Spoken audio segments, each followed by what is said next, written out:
Look into the mirror. But for a moment, do not look at your reflection. Look past the identity, past the name, and deep into the architecture of the iris itself. Your eyes are not an evolutionary accident. Within them lies a mathematical tapestry, a silent arrangement of patterns that are as ancient as the stars and as precise as the laws of physics. Most people see color, some see emotion, but a few recognize the sacred geometry encoded within. Fractals, divine ratios, primordial symbols that repeat across the veins of a leaf, the spiraling of a galaxy, and the stone altars of forgotten temples. They say the eyes are windows to the soul, but what if they are actually the blueprints? Not merely a reflection of who you are, but a cosmic signature of what you were sent here to awaken. You were marked long before you were aware. And today, we decipher the code. For millennia, mystics, mathematicians, and the great spiritual traditions of the world shared a quiet, fundamental understanding. Nothing in nature is improvised. The universe does not play dice with design.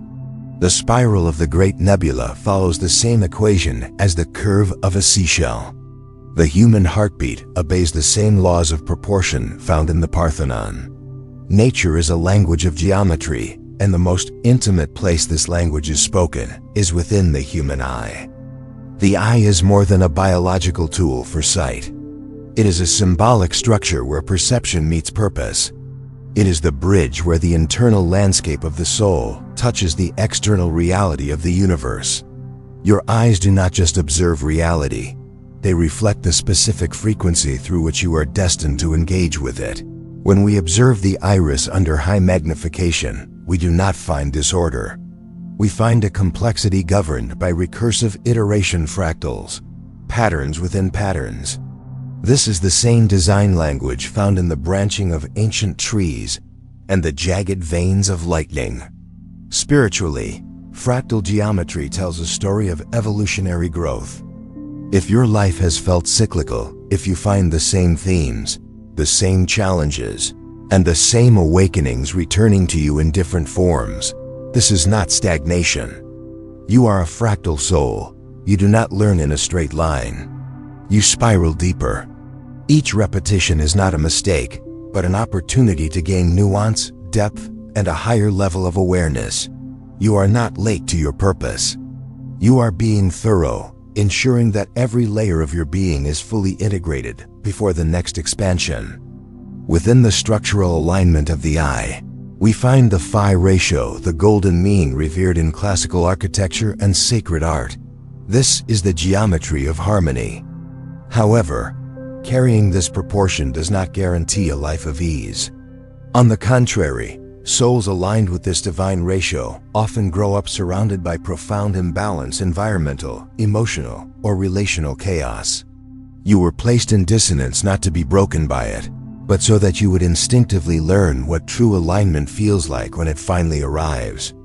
If you carry this mark, you possess an internal tuning fork. You have an innate ability to recognize when a system, a relationship, or a space is out of coherence. You don't chase perfection. You recognize resonance. Your mission is to be the force that brings the chaotic back into the golden mean. At the center of the eye rests a pupil, a near-perfect circle of absolute darkness. In every ancient culture, the circle represents the monad, the origin, the source from which all things emerge. Those with a dominant, deep center are often truth seekers in the purest sense. You find it impossible to accept surface-level explanations or inherited dogmas. You sense the void, the depth behind the words. This path is often a lonely one.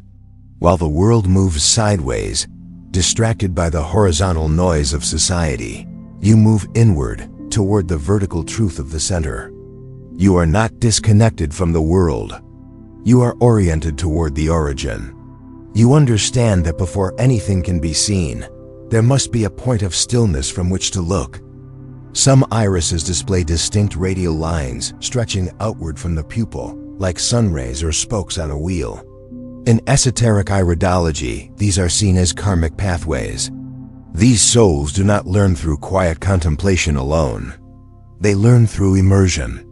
If your life feels accelerated, if events stack quickly and lessons arrive with overwhelming momentum, you are experiencing karmic compression. This is not a punishment, it is a mastery of time.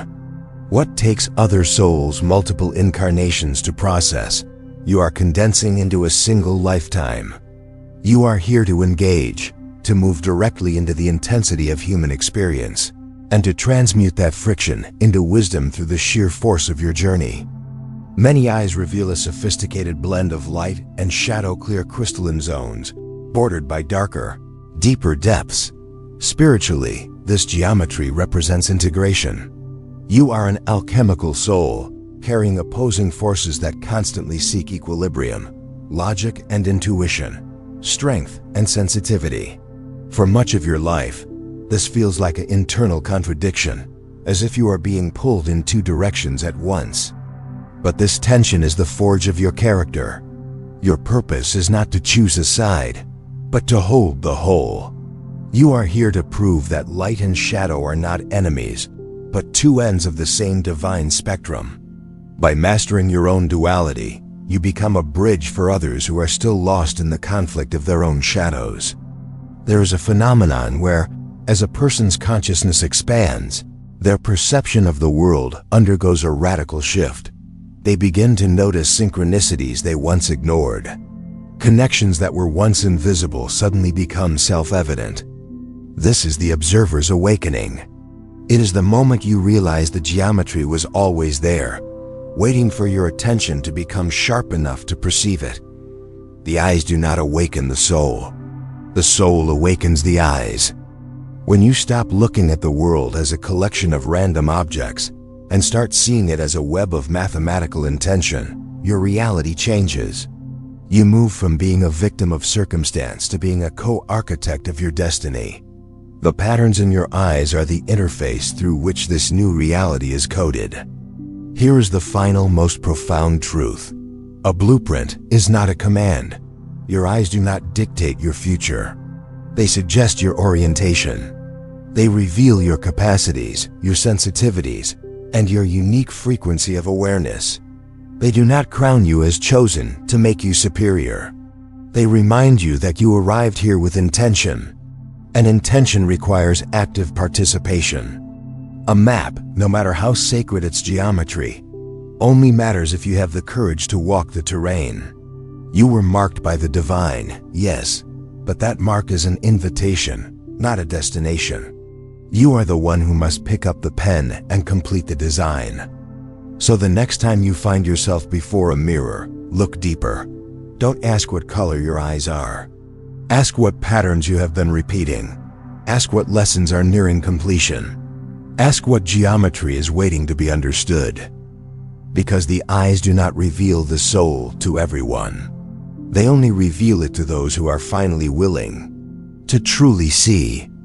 If this transmission resonated with your journey, subscribe to join our collective of awakened observers.